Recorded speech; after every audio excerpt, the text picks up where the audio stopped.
सामने फिर उपस्थित हुआ हूँ एक नए वीडियो के साथ, एक नए टॉपिक के साथ। दोस्तों, हम लोग लास्ट वीडियो में पढ़े थे संविधान का निर्माण। उसी क्रम में हम आगे बढ़ेंगे और उस क्रम में आगे बढ़ते हुए हम आज पढ़ेंगे अति महत्वपूर्ण कार्य जो संविधान सभा द्वारा अति महत्वपूर्ण कार्य हुए थे, उनको हम लोग आज देखेंगे। और दोस्तों, ये अति महत्वपूर्ण कार्य जो है वो इम्पॉर्टेंट हैं परीक्षा की दृष्टि से। ठीक है, ये फैक्चुअल क्वेश्चन बेस पे आते हैं। जब फैक्ट्स पूछे जाते हैं परीक्षा में तो मोस्टली क्वेश्चन यहीं से उठते हैं। ठीक है दोस्तों, तो स्टार्ट करने से पहले एक चीज़ बता दें कि अगर अभी तक आप चैनल को सब्सक्राइब नहीं किए हैं तो सब्सक्राइब कर लीजिएगा, बेल आइकन को जरूर प्रेस करिएगा जिससे आपको नोटिफिकेशन मिलता रहे, और साथ ही साथ अपने ज़्यादा से ज़्यादा दोस्तों को शेयर करिएगा। वीडियो को अंत तक देखिएगा। वीडियो कैसा लगा कमेंट बॉक्स में जरूर बताइएगा। चलिए फिर स्टार्ट करते हैं। पहला फैक्ट है, मई 1949 में राष्ट्रमंडल में भारत की सदस्यता का सत्यापन हुआ। जो राष्ट्रमंडल है उसमें क्या हुआ था, राष्ट्रमंडल जो हम लोगों का सदस्यता मिली थी वो कब मिली थी, मई 1949 में। ठीक है, मई 1949 में राष्ट्रमंडल में भारत की सदस्यता का सत्यापन हुआ था। ठीक है, ये बहुत इंपॉर्टेंट क्वेश्चन पूछा जाता है कभी कभी कि किस राष्ट्रमंडल में भारत की सदस्यता कब प्राप्त हुई थी। ठीक है, तो कब प्राप्त हुई थी, मई 1949 में।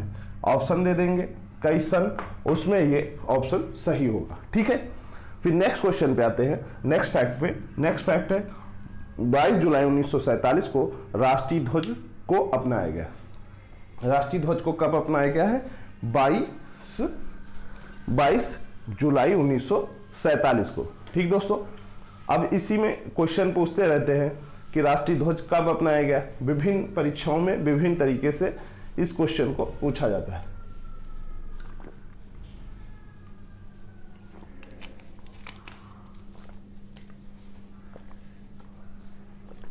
ठीक है दोस्तों, तो 22 जुलाई 1947 को राष्ट्रीय ध्वज को अपनाया गया था। वेरी इंपॉर्टेंट क्वेश्चन है, बेसिक भी और परीक्षाओं की दृष्टि से भी पूछा जाता है। ठीक है, खासकर अब तो इंटरव्यू में भी क्वेश्चन पूछा जाता है कि राष्ट्रीय ध्वज को कब अपनाया गया था, किसके द्वारा अपनाया गया था। किसके द्वारा अपनाया गया था, संविधान सभा द्वारा। ठीक है, ये जितने कार्य हैं वो किसके द्वारा हैं, वो संविधान सभा द्वारा है। ठीक है, संविधान सभा द्वारा कार्य किए गए हैं। और संविधान को कौन निर्वाचित किया, अप्रत्यक्ष रूप से जनता।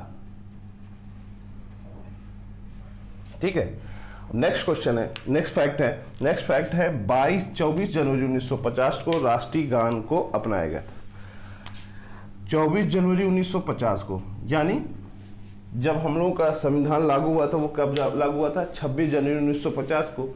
तो उसके 2 दिन पहले यानी 24 जनवरी 1950 को राष्ट्रीय गान को अपनाया गया था। ठीक है, और राष्ट्रीय गीत वंदे मातरम जो है वो अभी हमारा 24 जनवरी 1950 को अपनाया गया था। ठीक दोस्तों, देखिए इंपॉर्टेंट फैक्ट है।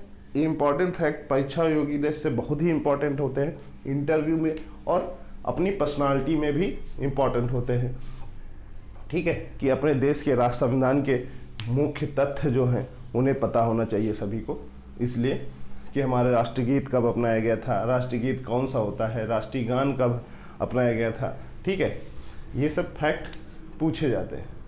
नेक्स्ट है 24 जनवरी 1950 को डॉक्टर राजेंद्र प्रसाद प्रथम राष्ट्रपति बने थे। डॉक्टर राजेंद्र प्रसाद जो प्रथम राष्ट्रपति बने थे, प्रथम राष्ट्रपति जो बने थे वो कब बने थे, 24 जनवरी 1950 को। ठीक है, 24 जनवरी 1950 को क्या हुए थे, डॉक्टर राजेंद्र प्रसाद प्रथम राष्ट्रपति बने थे। अब जो संविधान बना था वो संविधान किस आधार पे बना था, मतलब कितने दिन लगे थे, कितने सन हैं, वो हम बताएंगे। अब ये आपको बता रहे हैं कि 2 साल 11 माह 18 दिन में 11 बैठकों में, ठीक है, फैक्चुअल को है 2 साल 11 माह 18 दिन में 11 बैठकों में और 60 देशों के संविधान का अवलोकन करने के बाद 60 लाख खर्च में संविधान का निर्माण हुआ था। 64 लाख रुपए खर्च करने के बाद संविधान का निर्माण हुआ था, संविधान का निर्माण हुआ था। ठीक है, तो फैक्ट कौन कौन से? एक तो 2 साल 11 माह 18 दिन लगे। कितनी बैठकें हुई थी? 11 बैठकें हुई थी। कितने देशों के संविधान का अवलोकन हुआ था? 60 देशों का संविधान का अवलोकन हुआ था। कितना खर्च हुआ था? 64 लाख। तो विभिन्न तरीके से विभिन्न तरह से क्वेश्चन पूछे जा सकते हैं। ठीक है, समय पूछ सकते हैं, बैठकें पूछ सकते हैं, कितने देशों का अवलोकन हुआ था वो पूछ सकते हैं, कितना खर्च हुआ था ये पूछ सकते हैं। ठीक है, तो ये मोस्टली इम्पोर्टेंट फैक्ट हैं, इनको ध्यान दीजिएगा थोड़ा। 24 जनवरी 1950 को संविधान सभा की अंतिम बैठक हुई थी। ठीक, जो 24 जनवरी 1950 की हुई थी, जो अंतिम बैठक संविधान सभा की कब हुई थी? 24 जनवरी 1950 को। ठीक है, उसके बाद संसद के रूप में संविधान चलने लगा था। ठीक है, तो 24 जनवरी 1950 को संविधान सभा की अंतिम बैठक हुई थी। ये हुए आपके मोस्ट इम्पॉर्टेंट फैक्ट, जो बहुत ही महत्वपूर्ण कार्य थे संविधान सभा द्वारा किए गए थे। ठीक है, ये परीक्षा की दृष्टि से बहुत ही इम्पॉर्टेंट है, इसलिए इनको ज़रा ध्यान से देखिएगा। और अगर कहीं समझ में नहीं आ रहा है या कुछ डाउट है तो आप कमेंट बॉक्स में जरूर मत पूछ सकते हैं। ठीक है, अब आते हैं संविधान सभा की समितियां। जो संविधान सभा बना है, जो संविधान सभा था, उसमें क्या हुआ था? विभिन्न कार्य थे, तो उन विभिन्न कार्यों के लिए एक समितियां बनने लगी थी। ठीक है, कि भाई ये पैनल तुम ये काम करोगे, ये पैनल ये काम करेगा, ये पैनल ये काम करेगा। ठीक है, तो कई समितियां बनी और उनको कार्य डिवाइड किया गया। उनमें से कुछ समितियों के अध्यक्ष जो थे वो कोई प्रमुख आदमी बना दिया जाता था। उसी के अंतर्गत 4-5 व्यक्ति, जितने व्यक्तियों की जरूरत होती थी, जितने सदस्यों की जरूरत होती थी, वो सदस्य उनके साथ मिलकर, अध्यक्ष के साथ मिलकर उन कार्यों को कंप्लीट करते थे। ठीक है, तो संविधान सभा की समितियां जो हैं वो ध्यान देते हैं संघ शक्ति समिति। अब संघ जितनी संघ से जितनी रिलेटेड होती थी, जो शक्तियां रिलेटेड होती थी, उन पर कार्य किसका होता था? उनका जो समिति का अध्यक्ष था वो जवाहरलाल नेहरू थे। कौन थे? जवाहरलाल नेहरू। ठीक है, दूसरी समिति है संघीय संविधान समिति। जो संघ के जो संविधान बनेगा उसकी जो समिति होगी, उसका अध्यक्ष कौन था? वो भी जवाहरलाल नेहरू थे। प्रांतीय संविधान समिति, अब जो प्रांतीय यानी राज्य के लिए संविधान जो बनेगा, उसकी समिति का अध्यक्ष कौन था? उसकी समिति के अध्यक्ष जो थे वो सरदार पटेल थे। ठीक है, प्रारूप की समिति, जो संविधान का जो प्रारूप होगा, संविधान कैसे बनेगा, उसका जो प्रारूप बना था, उसकी समिति के अध्यक्ष जो थे वो थे डॉक्टर भीमराव अंबेडकर। इसीलिए इन्हें बोला जाता है कि संविधान का जो प्रारूप बना, यानी संविधान का जो निर्माण हुआ, उसके प्रारूप समिति के अध्यक्ष डॉक्टर भीमराव अंबेडकर की अध्यक्ष होने की वजह से उन्हें संविधान निर्माणकर्ता कहा जाता है। ठीक है, अब दूसरा है, फिर नेक्स्ट है आपका मौलिक अधिकारों, अल्पसंख्यकों एवं जनजाति तथा बहिष्कृत क्षेत्रों के सलाहकार समिति कौन बना था? सरदार पटेल। ठीक है, कौन कौन से मान? मौलिक अधिकारों के लिए, अल्पसंख्यकों एवं जनजाति तथा बहिष्कृत क्षेत्रों के सलाहकार समिति कौन थी? सरदार पटेल। अब सरदार पटेल उन समितियों के अध्यक्ष थे जिनको उन्हें सलाह देनी थी कि मौलिक अधिकार कैसे होने चाहिए थे, अल्पसंख्यक और जनजाति तथा बहिष्कृत क्षेत्रों के लिए कौन कौन से कार्य होने चाहिए। उनकी समितियों के अध्यक्ष जो थे, सलाहकार की समितियों के अध्यक्ष, वो थे सरदार पटेल। अब नेक्स्ट है प्रक्रिया नियम समिति। प्रक्रिया नियम समिति, प्रक्रिया नियम समिति के अध्यक्ष कौन थे? वो थे राजेंद्र प्रसाद। ठीक है, राज्यों के लिए समिति, अब राज्यों के लिए जो समितियां बनेंगी, मतलब उनमें कौन कौन से कार्य होने हैं राज्यों के लिए, वो उनके समिति के अध्यक्ष कौन थे? जवाहरलाल नेहरू। नेक्स्ट है संचालन समिति। संचालन समिति के अध्यक्ष कौन है? डॉक्टर राजेंद्र प्रसाद। कौन है? डॉक्टर राजेंद्र प्रसाद। ठीक है, देखिए भाई दोस्तों, ये जो समितियां हैं बहुत ही इंपॉर्टेंट समितियां हैं, उनको हम लोगों ने कवर किया है। बाकी जो समितियों की लिस्ट है वो हम आपको पीडीएफ के फॉर्म में एक बार आपको ऑडियो के रूप में प्रोवाइड करवा देंगे। लेकिन ये समितियां जो है मेन समितियां थी, इसलिए हम उन पर डिस्कशन कर रहे हैं। ठीक है, अब छोटी समितियों पर देखते हैं। जो इंपॉर्टेंट समितियां होती थी छोटी समितियों में सदन समिति कौन थी? सदन समिति, यानी सदन कैसे कार्य करेगा, सदन कैसे का प्रारूप कैसा होगा, उसकी समिति के अध्यक्ष जो थे बी पट्टाभी सीतारमैया। ठीक है, बी पट्टाभी सीतारमैया। ठीक है, अब नेक्स्ट है कार्य संचालन समिति। कार्य कैसे संचालन होगा सदन का, उसकी समिति के अध्यक्ष जो थे डॉक्टर के.एम. मुंशी। सभी चीजों के जो समितियों के अध्यक्ष बनाए गए थे उन्हें उसी कार्य से रिलेटेड अपने कार्य को प्रस्तुत करना था। जैसे कार्य संचालन समिति कैसे संविधान संसद में कैसे कार्य होगा, उस चीज का पूरा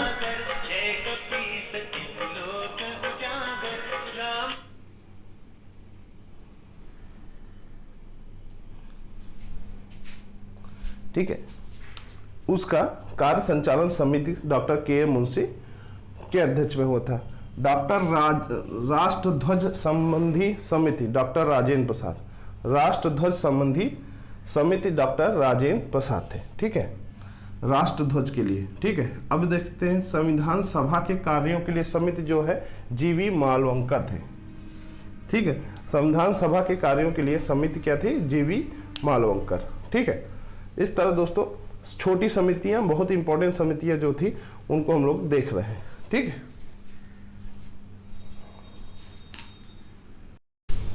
हाँ, तो हम लोग कहा थे संविधान सभा के कार्यों के लिए समिति। ठीक है, जी.वी. मालवंकर थे। उसके बाद अब हम लोग प्रारूप समिति जो हम लोग पढ़े थे, ये प्रारूप समिति हम लोग पढ़े थे ना, डॉक्टर भीमराव अंबेडकर जिसके अध्यक्ष थे। ये इंपॉर्टेंट है इसलिए हम लोग इसको पूरा कवर करेंगे। ठीक है, कि प्रारूप समिति में कितने सदस्य थे, पहला क्वेश्चन पूछा जाता, कितने सदस्य थे। ठीक है, भीमराव अंबेडकर के अध्यक्षता में प्रारूप समिति के में कितने सदस्य थे? ठीक है, तो भीमराव की अध्यक्षता में प्रारूप कितने सदस्य थे? 6। अध्यक्ष बता दिया गया है पहले, उसके बाद के क्वेश्चन पूछे जा रहे हैं कितने सदस्य थे, तो 6 थे। ठीक है, इस तरह के क्वेश्चन पूछे जाते हैं। अब देखते हैं प्रारूप समिति में जो सदस्य थे वो 7 थे। कौन कौन से थे? Doctor B R. अंबेडकर जो अध्यक्ष थे। सेकंड नंबर के हैं एन. गोपाल स्वामी अय्यर। ठीक है, तीसरे नंबर के जो है अलादी कृष्ण स्वामी अय्यर। चौथे नंबर के हैं डॉक्टर के.एम. मुंशी और पांचवें में है सैयद मोहम्मद सादुल्ला। छठे नंबर में एन. माधव राव हुए थे। पहले बी.एल. मित्र थे, इनकी डेथ होने के पश्चात बी.एन. माधव राव को बनाया गया था। फिर इसी तरह 7वें नंबर में टी.टी. कृष्णमाचारी थे, उसमें टी.पी. खेतान थे। ठीक है, खेतान की डेथ होने के बाद टी.टी. कृष्णमाचारी बनाए गए। ठीक है, अब आते हैं जो मेन फैक्ट पढ़ते हैं संविधान का प्रभाव आना में। ठीक है, संविधान के में जो प्रभाव आना, जिनका प्रभाव आया है उसको देखते हैं। अब 4 नवंबर 1948 को संविधान अंतिम प्रारूप पेश हुआ था। ठीक है, जो 4 नवंबर 1948 को वो संविधान का अंतिम प्रारूप पेश हुआ था। उससे पहले कई प्रारूप मतलब पेश हुए थे। क्यों पेश हुए थे? कि उन पे जो 2 सदस्य थे उन पर डिस्कशन करें, उन पे डिस्कशन करके उनका जो भी अच्छा हो उस पर इम्प्लीमेंट करें। लेकिन 4 नवंबर 1948 को संविधान अंतिम रूप से पेश हुआ। 5 दिन चर्चा चली 9 नवंबर 1948 तक। ठीक है, 4 नवंबर से 9 नवंबर तक उस पर चर्चा चली। फिर दूसरी बार जब हुआ 15 नवंबर 1948 से 17 अक्टूबर 1949 तक दूसरी बार बैठक हुई और चर्चा चली। फिर उसके बाद कुछ उसमें इम्प्लीमेंट हुआ। 14 नवंबर 1949 में तीसरी बार बैठक हुई और उसको फिर 26 नवंबर 1949 को अपनाया गया। प्रस्तावना के साथ 395 अनुच्छेद और 8 अनुसूचियों के साथ 26 नवंबर 1949 को अपनाया गया। अब 26 नवंबर 1949 को क्यों अपनाया गया, इसके पीछे एक कहानी है। लाहौर अधिवेशन जब हुआ था, ठीक है, लाहौर अधिवेशन हुआ था, उस टाइम 26 नवंबर को 1938 को क्या हुआ था कि जवाहरलाल नेहरू ने स्वतंत्रता दिवस के रूप में घोषित किया था। इस वजह से इस डेट को चुना गया था। ठीक है, अब आते हैं आवश्यक जो तथ्य है, जो बहुत ज़्यादा इंपॉर्टेंट तथ्य हैं, उनको हम लेते हैं। हाथी को उस समय प्रतीक के रूप में चुना गया था। संविधान सभा द्वारा हाथी को जो है मोहर यानी प्रतीक के रूप में चुना गया था, ठीक है। और उस समय सलाहकार कौन थे, ठीक है, कौन सलाहकार थे? BN राव। कौन थे? BN राव, ठीक है। और जो सचिव थे वो कौन कौन थे? वो थे HVR अय्यर, सचिव थे उस समय के, ठीक है। फिर LN मुखर्जी संविधान सभा के प्रमुख प्रारूपकार थे। संविधान सभा का जो निर्माण हुआ था उसके प्रमुख प्रारूपकार कौन थे? LN मुखर्जी, ठीक है। मूल संविधान का हिंदी संस्करण कौन था? बसंत कृष्ण वैद। मूल संविधान का हिंदी संस्करण कौन था? बसंत कृष्ण वैद। 26 जनवरी 1950 को संविधान लागू हुआ था। 26 जनवरी 1950 को संविधान लागू हुआ था, ठीक है। ये है इंपॉर्टेंट फैक्ट जो परीक्षा की दृष्टि से बहुत ही इंपॉर्टेंट फैक्ट थे, उनको हम लोगों ने कवर कर लिया है। रही समितियों की बात, तो मैं समितियों की PDF फाइल PDF के रूप में, ऑडियो के रूप में प्रोवाइड करवाऊंगा आपको, ठीक है। ये इंपॉर्टेंट फैक्ट थे, इनको हम लोगों ने कवर कर लिया। अब हम लोग नेक्स्ट चैप्टर की तरफ बढ़ेंगे, ठीक दोस्तों। तो वीडियो कैसा लगा कमेंट बॉक्स में जरूर बताइएगा, और ज़्यादा से ज़्यादा दोस्तों को अपने वीडियो शेयर करिएगा, ठीक है दोस्तों। अगर चैनल को अभी तक सब्सक्राइब नहीं किए हैं तो सब्सक्राइब कर लीजिएगा, ठीक है। नमस्कार, बहुत बहुत धन्यवाद।